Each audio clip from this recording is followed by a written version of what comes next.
بہت سے لوگوں کے میسج آئے ہیں, وہ کوئی میڈیا پہ بڑے فیمس ایک سیلیبریٹی ہیں وقار زکا, انہوں نے بھی قادیانیت کے خلاف بڑا کام کیا ہے, اور میں نے ان کا وہ کلپ سنا, وہ مناظرہ جو قادیانی اور ختم نبوت کے ایک عالم کو بٹھا کے انہوں نے بحث کروائی, اس میں انہوں نے جو خود تجزیہ کیا کہ ہمارا ختم نبوت پر ایمان ہے. آپ کو یاد ہوگا کچھ دن پہلے یہ جو نعرہ لگا تھا میرا جسم میری مرضی, تو اس میں بالکل ایک ڈرامہ لکھنے والے ایک شوبز کی دنیا میں بالکل ایک لبرل آدمی سمجھے جاتے ہیں, انہوں نے بڑا زبردست ری ایکشن کیا تھا. اس میں ان کا نام کیا تھا, ذہن سے نکل, ہاں خلیل الرحمان.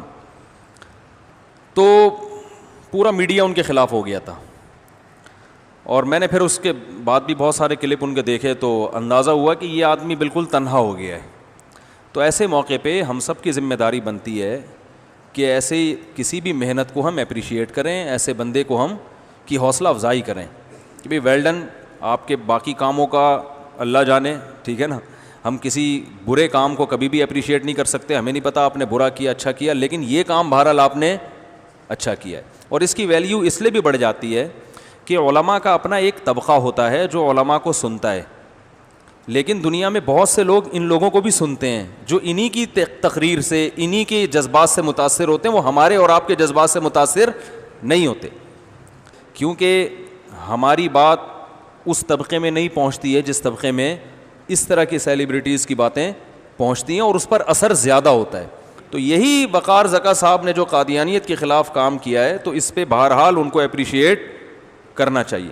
قادیانیت اس ری ایکشن سے جو ان کو نقصان ہوا ہے یا تو تکلیف ہوئی ہے, وہ باقی ری ایکشن سارے ایک طرف رہ گئے.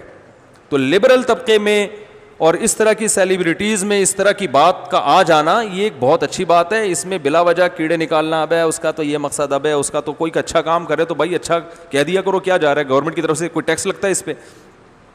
تو میں یہ پیغام دینا چاہتا ہوں کہ جیسے انہوں نے ری ایکٹ کیا ہے, اور اس ری ایکشن کی وجہ سے فیس بک کی ان کی مونیٹائزیشن بند ہو گئی ہے, سمجھ رہے ہیں, اتنا زیادہ احتجاج ہوا ہے اس پر کہ وہ فیس بک کی مونیٹائزیشن بند ہو گئی ہے.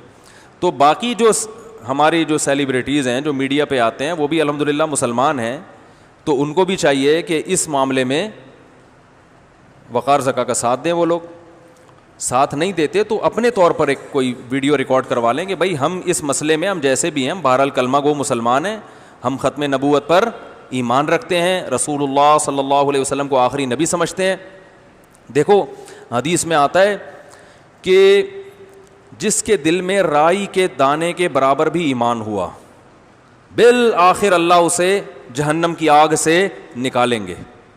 آپ صلی اللہ علیہ وسلم نے فرمایا کہ جب سفارش شروع ہوگی نا, نبی صلی اللہ علیہ وسلم شفاعت کریں گے, یار اے اللہ فلاں فلاں لوگ میری امت کے گناہوں کے سبب جہنم کی آگ میں ہیں, لیکن وہ میرا کلمہ پڑھتے تھے, ان کی یہ نیکیاں ہیں.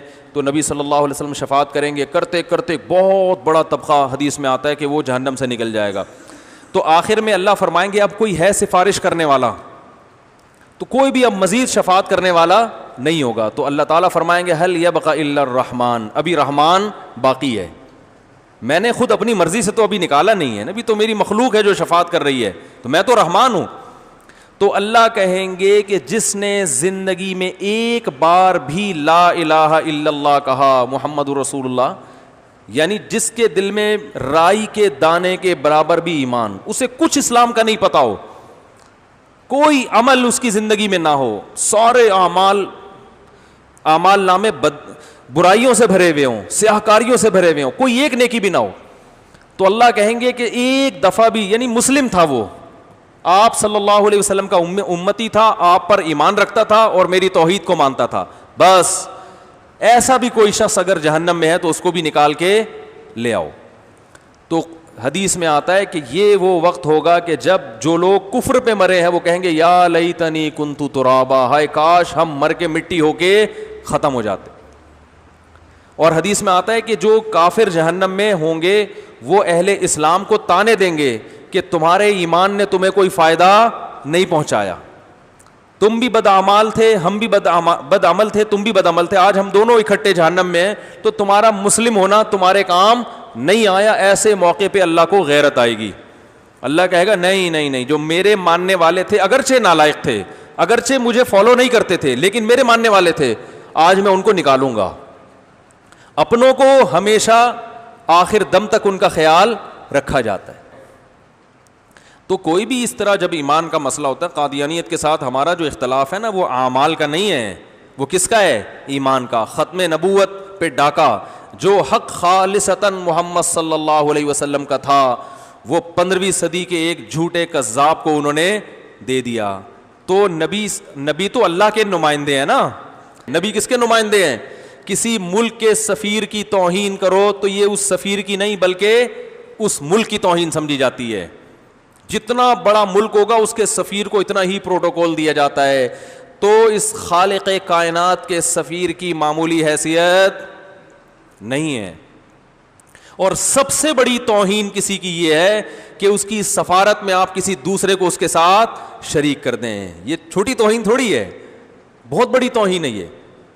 تو جو بھی یہ بھائی اس وقت یہ کام کرے گا, کوئی معاشرے میں کوئی خوبی کو پروموٹ کرے, تو اس کو ہمیں کم از کم اس کام کی حد تک اپریشیٹ کرنا چاہیے. تو اس لیے جو دوسرے ہمارے جو بھی شوبز کی دنیا سے وابستہ لوگ ہیں ان کو بھی چاہیے کہ بھائی وہ بھی ساتھ دیں کہ بہت اچھا کام کیا, اور ہم بھی اس میں ان کے بولتے کیوں نہیں بھائی, ہم بھی ساتھ ہیں اس میں. تو اللہ تعالیٰ عمل کی توفیق عطا فرمائے.